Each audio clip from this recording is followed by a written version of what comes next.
शांति शांति। ओम। वैशेषिक दर्शन में पंचम अध्याय के प्रथम आहनिक के 2 सूत्र हम पढ़ चुके हैं। यहाँ तक हम में से कोई भी बात पूछना चाहे तो कृपया हस्तस्थापन द्वारा सूचित करें। जी बहन रिया जी बोले। ओम नमस्ते गुरुजी। गुरुजी ये नमस्ते। पंचमो अध्याय में जो प्रथम सूत्र है उसकी अंतिम पंक्ति गुरुजी ये वाली बात जो लिखी है, कारणम प्रयत्नो निमित्त कारणम आत्मलिंगत्वात्। गुरुजी ये बात स्पष्ट नहीं हुई। असमवायी कारणम, असमवायी के साथ में जोड़िए, संयोगो असमवायी कारणम। जी गुरुजी। एक हो गया, यहाँ तक बात खत्म हो गई। जी कारणम तक बात पूरी हो गई। फिर उसके बाद अगली बात करें, प्रयत्नो निमित्त कारणम आत्मलिंगत्वात्। जो प्रयत्न है वो आत्मा का लिंग होने के कारण से निमित्त कारण में गिना गया है प्रयत्न। जैसे समवायी कारण, जी असमवायी गुरुजी। कारण, निमित्त कारण, ऐसे ही कई कारण होते हैं ना, जो हमने प्रारंभ में ही चर्चा की थी। जी जी गुरुजी। तो निमित्त कारण जो है वो कर्ता और चेतन वगैरह होते हैं ना, इस तरह से। तो क्योंकि चेतन का ये प्रयत्न चेतन का कार्य है, उसी का एक लिंग है, उसका एक पहचान है, जी उसका ये गुण है चेतन का, तो इसलिए इस प्रयत्न को निमित्त कारण के रूप में लिया गया। जी गुरुजी। यानी सभी जगह ये जो प्रयत्न होगा वो निमित्त कारण ही होगा, क्योंकि वो चेतन का के द्वारा ही होता है, इसलिए।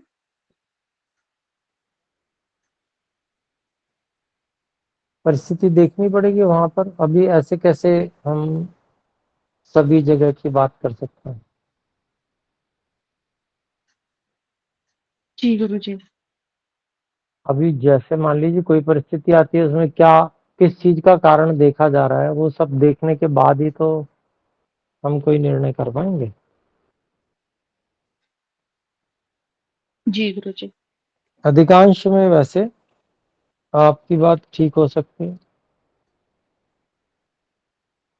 जी गुरुजी। क्योंकि यहाँ जैसा लिखा है, निमित्त कारण आत्मा का लिंग होने के कारण वह निमित्त कारण, ऐसा गुरुजी मैंने सोचा। तो यदि जैसी परिस्थिति रहेगी वहां पर वैसा इसका अर्थ करेंगे, सभी जगह नहीं।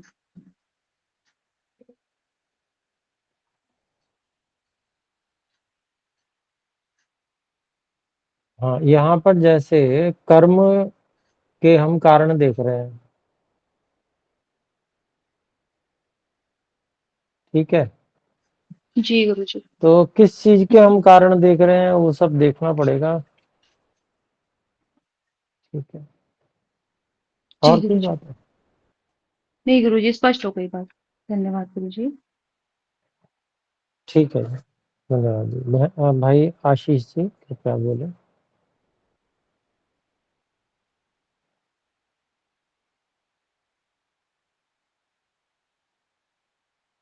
आपकी आवाज नहीं आ रही है,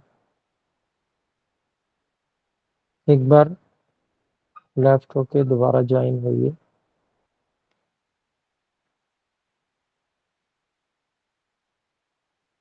जी बोले। प्रणाम आचार्य जी। जी प्रणाम, बोले। आचार्य जी, जो इसी में जो ये पंक्ति है ना कि हस्तः समवाय कारणम कर्मणः, हाथ समवाय कारण बताया गया है इस कर्म का, जो उत्क्षेपण कर्म कर रहे हैं। तो हाथ समवाय क्योंकि कारण कैसे? हाँ, हम्म, हाँ हाँ, हम्म, हाथ में ही तो कर्म हो रहा है।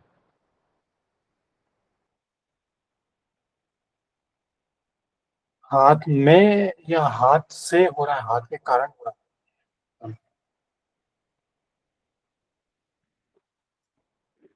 नहीं, हाथ में है ना, हाथ उठा तो भाई कर्म क्या हो रहा है, हाथ उठाना। हाँ हाँ जी आचार्य जी। हाथ उठाना ही तो कर्म है। तो हाथ में कर्म हो रहा है, मतलब हाथ उसका जो है हाथ के सभी अवयवों में कर्म हो रहा है, तो वो पूरा समवायी कारण हो गया। अच्छा जी, हाथ उठाना तो एक तरह से मतलब ये प्रयत्न है ना, प्रयत्न को तो फिर ये निमित्त कारण होता है।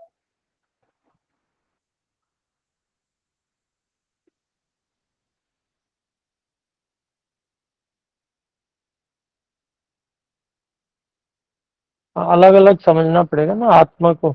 अब हाथ ही आप अगर आत्मा समझ रहे हो तो फिर आपको दिक्कत होगी। अच्छा, तो प्रयत्न का मतलब चेतन फिर ये अलग है या चेष्टा हाथ ही है के चेतन? रूप में।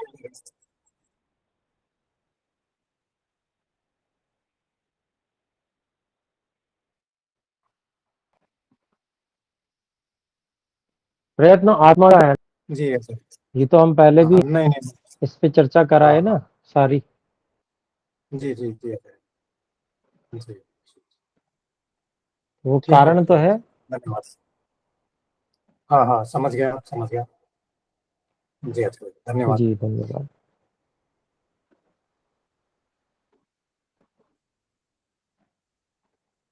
जी धन्यवाद। और गगन जी, जी बोले गगन जी। प्रणाम गुरुवर। गुरुवर, ये मैं जानना जी चाहता था, प्रणाम। आपने जो पहले इसकी व्याख्या व्याख्या करी है कि जो एक योनिज होते हैं और एक अयोनिज, तो इसमें जो जो जो ये संसार का जो जन्म मरण का चक्र है उसमें 84 लाख योनियां होती हैं, तो वो जो इसमें जैसे मान लीजिए पशु होते हैं, पक्षी होते हैं, तो ये सब और जो पिछले जन्मों में कोई भी व्यक्ति का जन्म हुआ, तो ये सब, तो क्या ऐसे अयोनिज योनियां भी, मतलब ऐसे उनके भी कोई गिनती होती है क्या? कि भी कोई जैसे कि भी हमारा ये जो चक्र होता है 84 लाख माने योनियों का होता है ना, तो इस तरह से।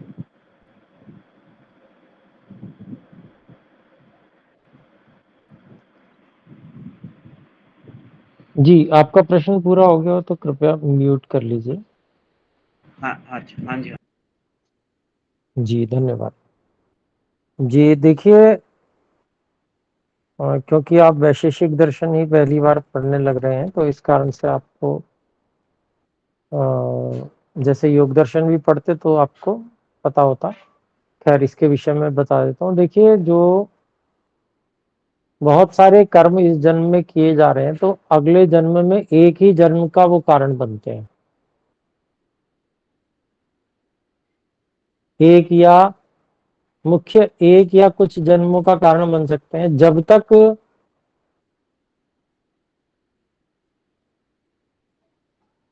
पाप और पुण्य बराबर ना हो जाए। जैसे मान लीजिए किसी व्यक्ति ने इस जन्म में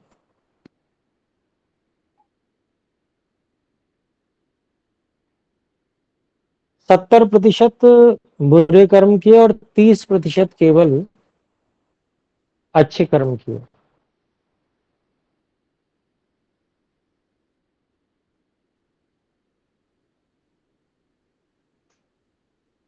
तो जो अंतर हो गया वो 40% का हो गया। मतलब जब तक 30% बुरे और 30% अच्छे ये दोनों बराबर की स्थिति में नहीं आ जाते, तब तक के लिए उस आत्मा को जैसे कर्म किए हैं उन कर्मों के अनुसार पशु पक्षी आदि स्थावर आदि अर्थात वृक्ष आदि की उसमें रहना पड़ेगा। फिर जैसे वो 40% उसने भोग लिए, क्योंकि कर्म जो है वो भोग कर समाप्त होते हैं, तो 84 लाख में ही जाना अनिवार्य ही है ऐसा नहीं है। जो कर्म किए इस जन्म में वो अगर मान लीजिए वो 40% जो एक्स्ट्रा है बुरे, वो मान लीजिए 2 3 कहीं कितने भी उसमें पूरे हो जाते हैं फल भोग,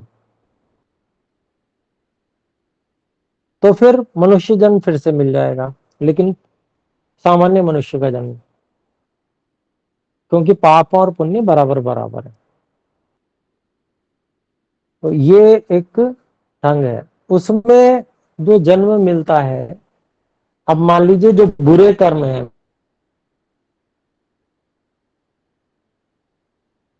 मान लीजिए बुरे कर्मों का फल जो है वह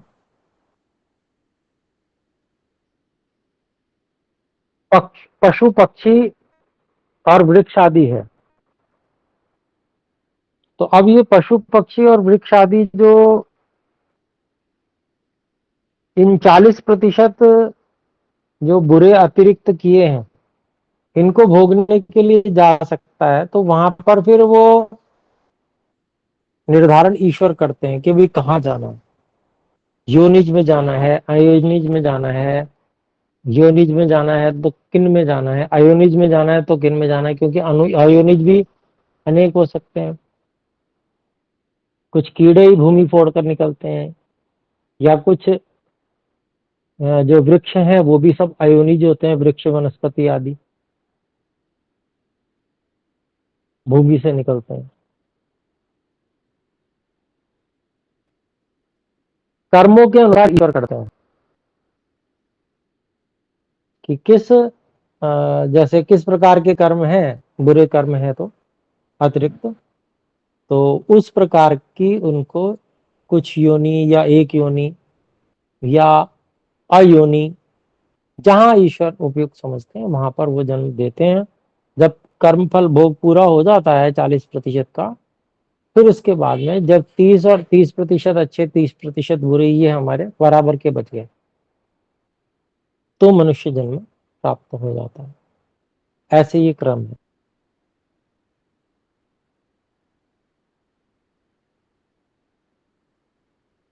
जी गुरुवर। गुरुवर, इसमें तो इसमें जो जैसे मनुष्य योनि में जो जन्म मिलता है नर नर के रूप में या ठीक है जी नारी रूप गगन जी, में, और कुछ आप पूछना चाहते हैं तो बोलो।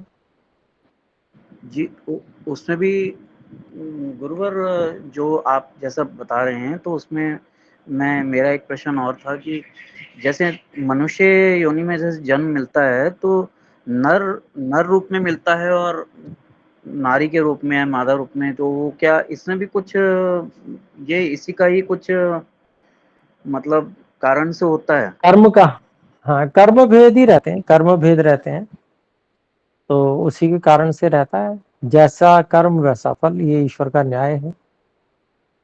तो उसी के अनुसार जन्म मिलता है। मान लीजिए वो 30-30% भी जो बराबर बराबर बचे कर्म है, उनमें भी क्वालिटी अनेक प्रकार की होगी। उस क्वालिटी में कोई क्वालिटी ऐसी होगी जिससे नारी शरीर मिले, कोई क्वालिटी ऐसी हो सकती है जिससे नर शरीर मिले। तो ये हम पूरा पूरा ठीक ठीक नहीं जान सकते कि भाई कौन से कर्म का फल नर बनना है, कौन से कर्म का फल नारी बनना है, ये ईश्वर ही जानते हैं।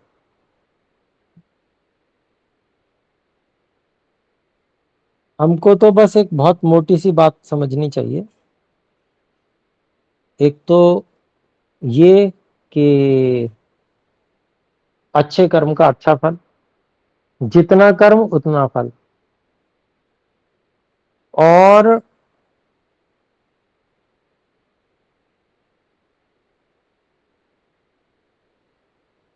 कौन से अच्छे कर्म है कौन से बुरे कर्म है, उनको जानने के लिए हमें वेदों का अध्ययन करना चाहिए।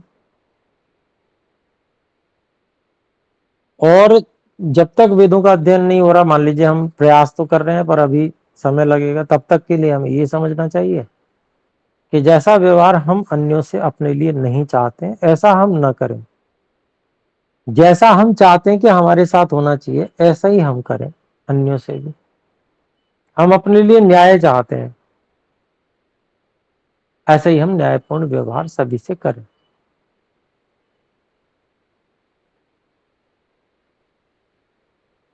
तो यही एक मात्र मोटा सा उपाय है।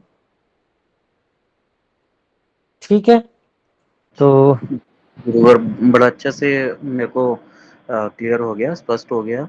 गुरुवर, मेरा एक और प्रश्न था कि क्या ऐसा भी होता है क्या कि योनिज रूप में, जैसे माने मनुष्य रूप में, जैसे कहते हैं कि नर चोले में कोई भी व्यक्ति का जन्म होता है तो वो ही आखिरी होता है, अगर नारी रूप में होगा वो आखिरी जन्म नहीं होता है क्या? ये इसके बात पीछे? ठीक नहीं है। हाँ जी। ये बात ठीक नहीं है। क्यों ठीक नहीं है? उसका कारण ये है कि बहुत सारी जो ऐसी ऋषिकाएं हुई हैं जिन्होंने ईश्वर का साक्षात्कार किया है और वेद मंत्रों का साक्षात्कार किया है, तो सन्यासिनी हो गई हैं जो, तो सन्यासी जो है वो अंतिम होता है। अर्थात सन्यासी का जन्म अंतिम होता है जो सन्यास ले लेता है। अर्थात सन्यासी वैसे नहीं, उनकी बात नहीं कर रहा हूँ जो आजकल ऐसी खाली कुछ करना ना पड़े इसके लिए केवल भोजन भट्ट बन जाते हैं, जो उनकी बात नहीं कर रहा हूँ, जो वास्तव में सन्यास की योग्यता रखते हैं और फिर वो सन्यास लेते हैं। ऐसी जो कई ऋषिकाएं हैं, सन्यासी हुई हैं जो, तो वो भी आखिर अंतिम जन्म उनका हुआ। तो इसलिए ऐसा नहीं कहा जा सकता कि केवल पुरुषों का ही अंतिम होता है। पुरुषों में भी जो सन्यास की योग्यता बनाते हैं उनका अंतिम होता है, ऐसे स्त्रियों में भी जो सन्यास की योग्यता बना लेते हैं उनका अंतिम शरीर होता है। ठीक है ना? जी गुरुवर, बहुत अच्छे से स्पष्ट हो गया ये गुरुवर। निर्भर करता है अपने अपने पुरुषार्थ पे, अपनी साधना पर। ईश्वर ने जो है साधन कोई कम नहीं दिए हैं स्त्रियों को भी। माताओं बहनों के पास भी उतना ही मस्तिष्क है जितना अपने लोगों के पास में, पुरुषों के पास होता है, और बल्कि कुछ और ऊपर अधिक तो होता है, क्योंकि भावना प्रधान रहती हैं माताएं बहनें, तो कुछ विशेष और होता है। संतुलन भी अधिक होता है माताओं बहनों के मस्तिष्क में। तर्क और भावना, ये इन दोनों का संतुलन होता है माताओं बहनों में। पुरुषों में तर्क प्रधान होता है, भावना की न्यूनता होती है। तो संतुलन जो है वह आगे बढ़ने का विशेष साधन है। असंतुलन जो है वो आगे बढ़ने में बाधा उत्पन्न करता है। तो किसी भी चीज का संतुलित उपयोग जो है वो व्यक्ति को शीघ्र उन्नत करता है। तो उस दृष्टि से देखें तो कुछ ना कुछ एक्स्ट्रा ही है माताओं बहनों में, कम नहीं है बल्कि। और जी गुरु। हमने ये भी देखा होगा, हम समाज में देखते हैं कि जो बेटियां होती हैं वो शीघ्र उन्नति करती हैं पुरुष बच्चों की अपेक्षा। बचपन से ही जो बेटियां होती हैं उनकी उन्नति जो है शीघ्र होती है, तीव्र होती है। ये ईश्वर ने ही ये व्यवस्था बनाई है। और एक स्वाभाविक रूप से जो है उनका, माताओं बहनों का एक स्वाभाविक विकास और एक स्वाभाविक रूप से समझ, बुद्धिमत्ता इत्यादि बहुत काफी कुछ जिसको कहें हम एक्स्ट्रा अधिक है पुरुषों की अपेक्षा से, माताओं बहनों का बल्कि यूं कहें तो उनको कुछ चंचलताएं ऐसी हैं जिनको अगर वो उन पर विजय प्राप्त कर लेती हैं तो उनको ज्यादा सुविधा है, वो जल्दी आगे बढ़ सकती हैं। मुझे तो ऐसा लगता है। मतलब अब ये व्यक्तिगत मान्यता हो सकती है, परंतु ये तो सब ऋषियों की भी मान्यता है कि मोक्ष के लिए कोई ये आवश्यक नहीं है कि पुरुष ही को मोक्ष होगा। ये कोई नियम नहीं है, ऐसा हमने तो अभी तक नहीं कहीं भी देखा। और बल्कि इसके विपरीत तो बहुत उदाहरण है जो देखे। ठीक है जी। जी गुरुवर, बहुत अच्छे से स्पष्ट हो गया गुरुवर, बहुत बहुत शुक्रिया गुरुवर। प्रणाम गुरुवर। जी प्रणाम जी, धन्यवाद। तो थोड़ा सा समय शेष है, आइए कुछ आगे देख लेते हैं एक आध सूत्र। तीसरा सूत्र था अभिघातजे मुसलादो कर्मणि व्यतिरेकाल कारणम हस्त संयोग। तो मुसल आदि जो कोई वस्तुएं होती हैं, टकराने से उत्पन्न होने वाले अभिघातज, तो टकराने से उत्पन्न होने वाले मुसल आदि में जो कर्म होते हैं उनमें व्यतिरेकात, अर्थात दूर होने से, अकारणम हस्त संयोग, हाथ का संयोग वहां पर कारण नहीं है, क्योंकि हाथ तो छूट चुका है। जैसे ही उसको हाथ से छोड़ा तब वो नीचे गिरा, मुसल गिरा तो गिर के वो ऊपर उठ रहा है, तो वो टकरा कर गिर रहा, टकरा कर ऊपर की ओर उछल रहा है, उसमें हाथ का संयोग कारण नहीं है कुछ ऊपर उठने में। इस बार ये बात यहाँ सूत्र में कही गई है, इसको हम देखते हैं।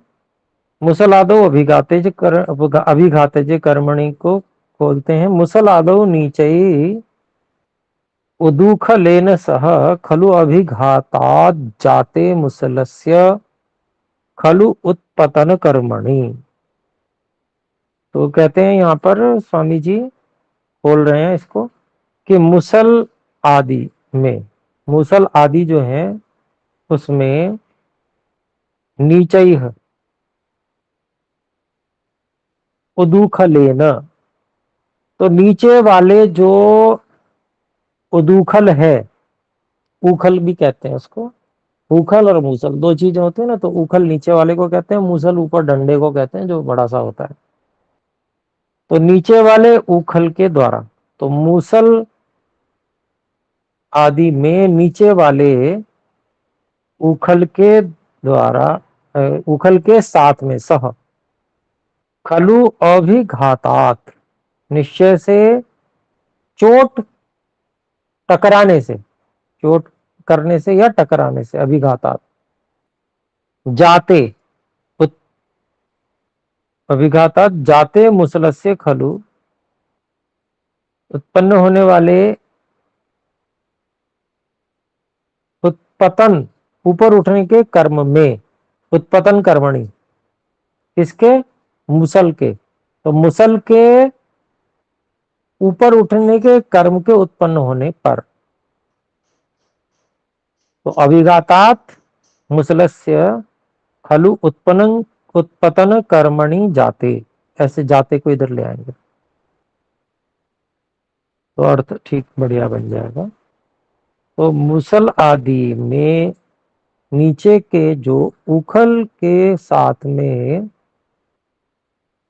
अभिघाता टकराने से, मुसल के, मुसल से खलु उत्पतन कर्मणि, मुसल के निश्चय से ऊपर उठने के कर्म के होने पर, उत्पन्न होने पर, जाते हस्त संयोग अकारणम, मुसलेन सह हस्त से संयोग असमवायी कारणम न भवति।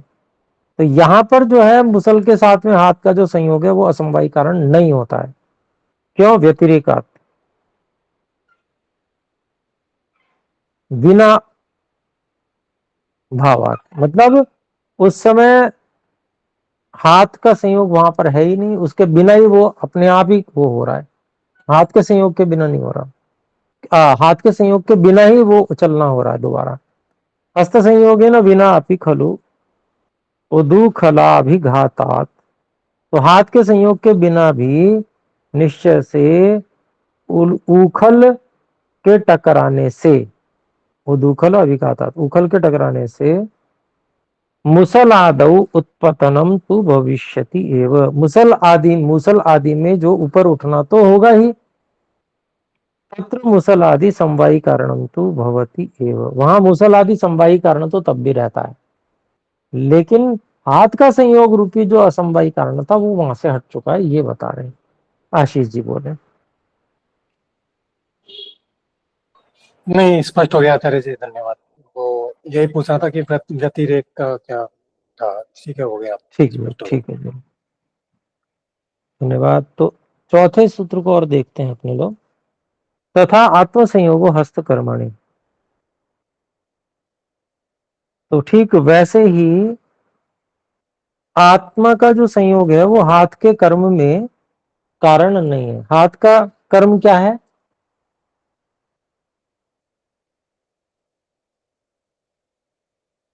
भाई जब तक ऊपर उठाया तब तक तो आत्मा का संयोग कारण था।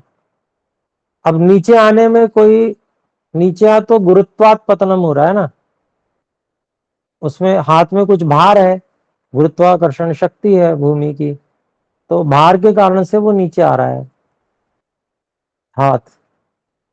तो वहां आत्म संयोग जो है हाथ के वापस आने के कर्म में कारण नहीं होता है। इसके भाष्य को देखें, हस्तकर्मणि अकारणम इति अनुवर्तते, अकारणम ये अनुवृत्ति आती है। मुसल आदीन नोत्पतता सह,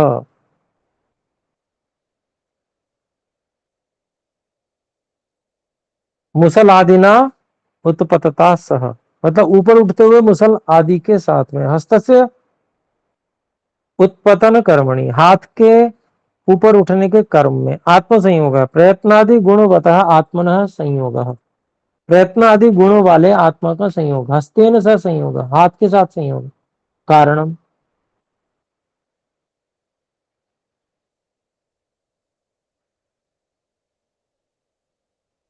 असमवाय कारणम न भवति।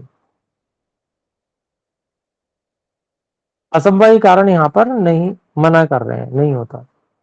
तथा तथैव व्यतिरेकाद इत्यर्थः, क्यों नहीं होता? क्योंकि उसी प्रकार से व्यतिरेक होने के कारण से, अलग होने का। तत्र प्रयत्न अंतरेण अनिच्छया अभी कर्म तो भवती एव, भाई प्रयत्न ना भी करे तो भी, क्योंकि मैं इच्छा नहीं कर रहा, हाथ ऊपर ही तो थोड़ी रहेगा हमेशा, हाथ ऊपर ही थोड़ी रहेगा कि अभी हम मैं इच्छा नहीं कर रहा तो अब हाथ नीचे नहीं आएगा।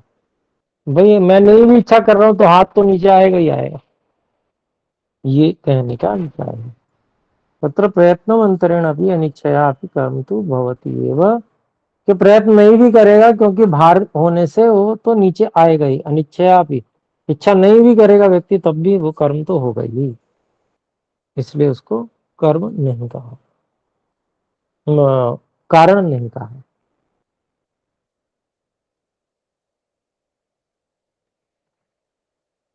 तो कुतः तर्हि हस्ते अपि उत्पतनम कर्म, तो फिर कैसे हाथ में भी ऊपर उठने का कर्म होता है?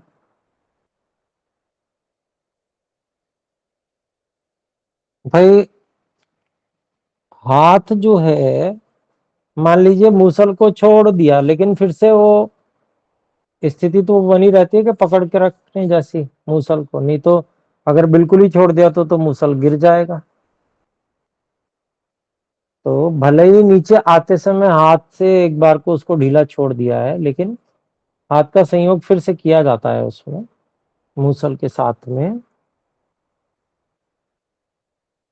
तो जब हाथ के साथ की भी इधर उधर न गिर जाए तो हाथ का संयोग वहां पर तब भी रहता है। तो उस स्थिति में मूसल अपने आप ऊपर उठा तो उसके साथ हाथ भी है, वो हाथ भी ऊपर उठा।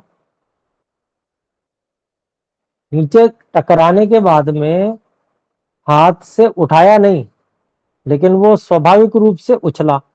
जब मूसल उछला तो हाथ से जो उसको सहारा दिया हुआ था, गिरे नहीं उसके लिए, तो हाथ भी थोड़ा ऊपर उठा मूसल के साथ ही।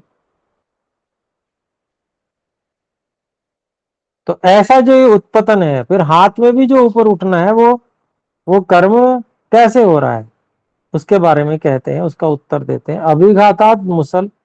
अभिघातान मुसल संयोगाद हस्ते कर्म।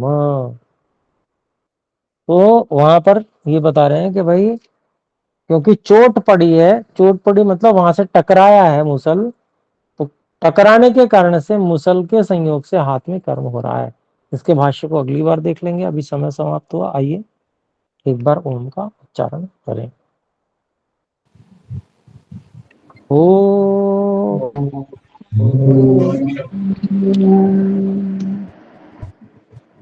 सर्वेभ्यो नमः।